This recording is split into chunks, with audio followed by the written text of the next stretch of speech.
বাংলাদেশ জাতীয়তাবাদী দল বিএনপি এর আগে যখন দেশ পরিচালনার দায়িত্বে ছিল, তারা মুক্তিযোদ্ধা মন্ত্রণালয় নামক একটি মন্ত্রণালয় তৈরি করেছে, যা 1971 সালে যারা মুক্তিযুদ্ধে শহীদ হয়েছেন, আহত হয়েছেন, অর্থাৎ এক কথায় মুক্তিযোদ্ধা পরিবারদের কল্যাণ তারা দেখভাল করে থাকে।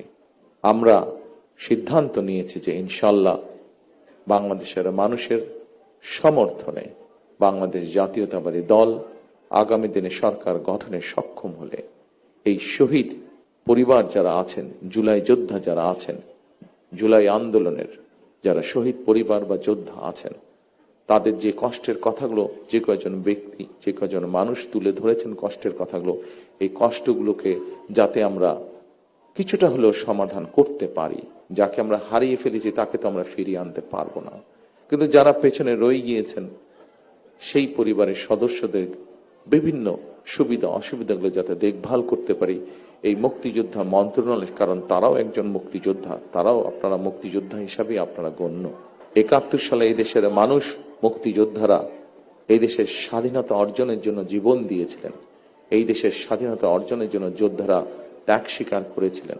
ঠিক একইভাবে 24-এ যে যোদ্ধারা যুদ্ধ করেছেন, তারা স্বাধীনতা সার্বভৌমত্ব রক্ষার যুদ্ধ করেছেন। স্বাধীনতা সার্বভৌমত্ব অর্জিত হয়েছিল 71 সালে, তাকেই আবার রক্ষা করা হয়েছে 2024 সালে। সেজন্যই মুক্তিযোদ্ধা মন্ত্রণালয়ের মধ্যে আমরা আরেকটি ডিপার্টমেন্ট তৈরি করব, যাদের দায়িত্ব হবে এই মানুষগুলোর দেখভাল করা। দীর্ঘ 1.5 দশকেরও বেশি সময় ধরে চলা ফ্যাসিবাদী বিরোধী আন্দোলনে হাজার হাজার মানুষ গুম হয়েছে, খুন অপহরণের শিকার হয়েছে।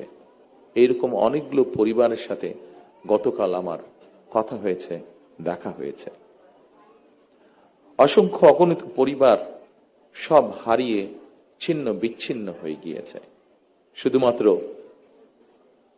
জুলাই গণ অভ্যুত্থানেও 1400-রও বেশি মানুষ শহীদ হয়েছেন, আহত হয়েছেন 30,000-এর মতন মানুষ। এই 30,000-এর মতন মানুষের মধ্যে এমন কিছু মানুষ আছেন যাদের সংখ্যা 500-র মতন, যাদের কারো এক চোখ অথবা কারো 2 চোখই নষ্ট হয়ে গিয়েছে, পঙ্গু হয়েছেন অনেকে। জুলাই অভ্যুত্থানে যেভাবে মানুষকে হত্যা করা হয়েছে, 1,500-এর মতন মানুষকে যে হত্যা করা হয়েছে, এটিকে এক বাক্যে স্রেফ আমরা একটি গণহত্যা বলতে পারি।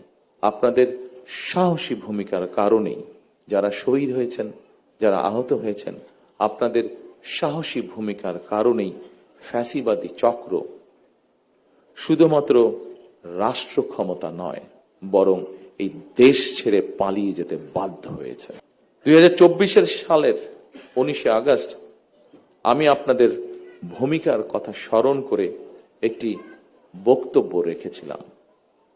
সেই বক্তব্যে আমি বলেছিলাম, বিশ্ববিদ্যালয়ের ছাত্র শহীদ আবু সাইদ, মাহফুজুর রহমান মুগ্ধ, কলেজ ছাত্র ওয়াসিম আকরাম, মাদ্রাসা ছাত্র আব্দুল্লাহ আল মামুন, স্কুল ছাত্র রিফাত হোসেন,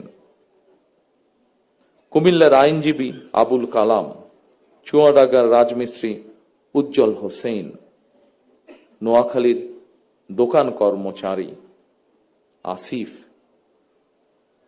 বরগুনার ওষুধ কোম্পানির সেলসম্যান আল আমিন, পাবনার গাড়ি চালক আরাফাত হোসেন, মিরপুরের গুলিবিদ্ধ 22 বছর বয়সী মুত্তাকিম, দোকান কর্মচারী আতিকুল, অষ্টম শ্রেণীর শিক্ষার্থী তামিমের মতন অনেকের হাত কিংবা পা কেটে ফেলতে হয়েছে। গণহত্যা থেকে 6 বছরের শিশু রিয়া গোপাও কিন্তু রেহাই পায়নি সেদিন। 2024 সালের আন্দোলন কোন ব্যক্তি, দল বা গোষ্ঠীর নয়। এই আন্দোলন ছিল সত্যিকার অর্থেই অধিকার হারা গণতান্ত্রিক মানুষের গণ আন্দোলন। 2024 সালের দেশ এবং জনগণের স্বাধীনতা আন্দোলনে হতাহত পরিবারের স্বজন কিংবা আহতদের অবর্ণনীয় কষ্টের কথা আমরা আজকে আমাদের এই অনুষ্ঠানে শুনেছি। তাদের এই কষ্ট কোনো কিছু দিয়ে মোচন করা সম্ভব নয়, কারণ আমিও জানি স্বজন হারানোর বেদনা কতটুকু। কোনো কিছু দিয়ে এই কষ্ট মোচন করা যায় না।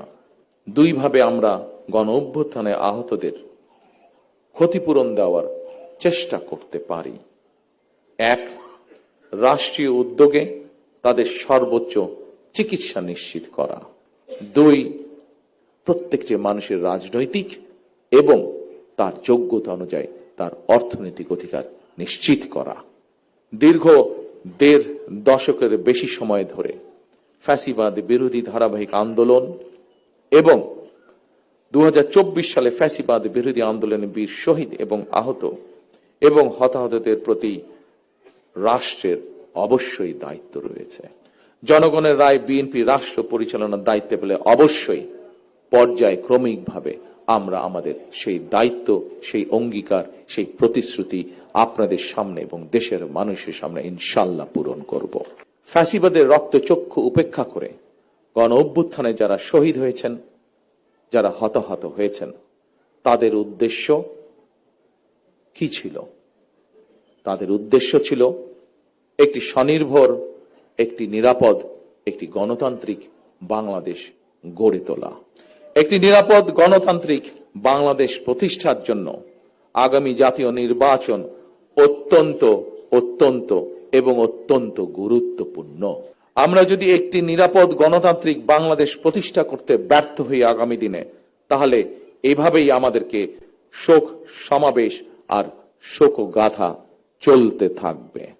সুতরাং আর শোকগাথা বা শোক সমাবেশ নয়, বরং আসুন গণতান্ত্রিক আমি মানুষ আগামীর বাংলাদেশে গণতন্ত্রের বিজয় গাথা রচনা করবে ইনশাআল্লাহ।